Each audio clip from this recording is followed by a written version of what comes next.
মাঘে পূর্ণিমায় মায়ের স্নানের জন্য গঙ্গা থেকে এই যে ঘট ভরানো হচ্ছে, মায়ের জল নিয়ে মন্দিরে চলে এসেছে।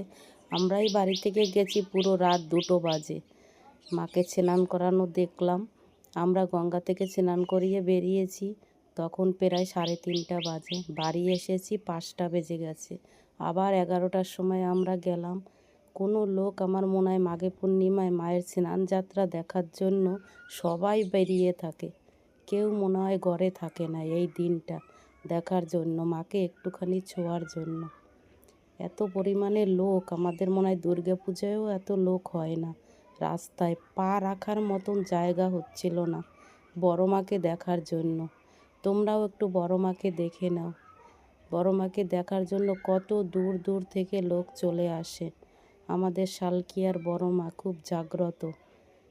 মায়ের আশীর্বাদ নাও, সবাই ভালো রাখবে মা। মা ভালো থেকো সবাই।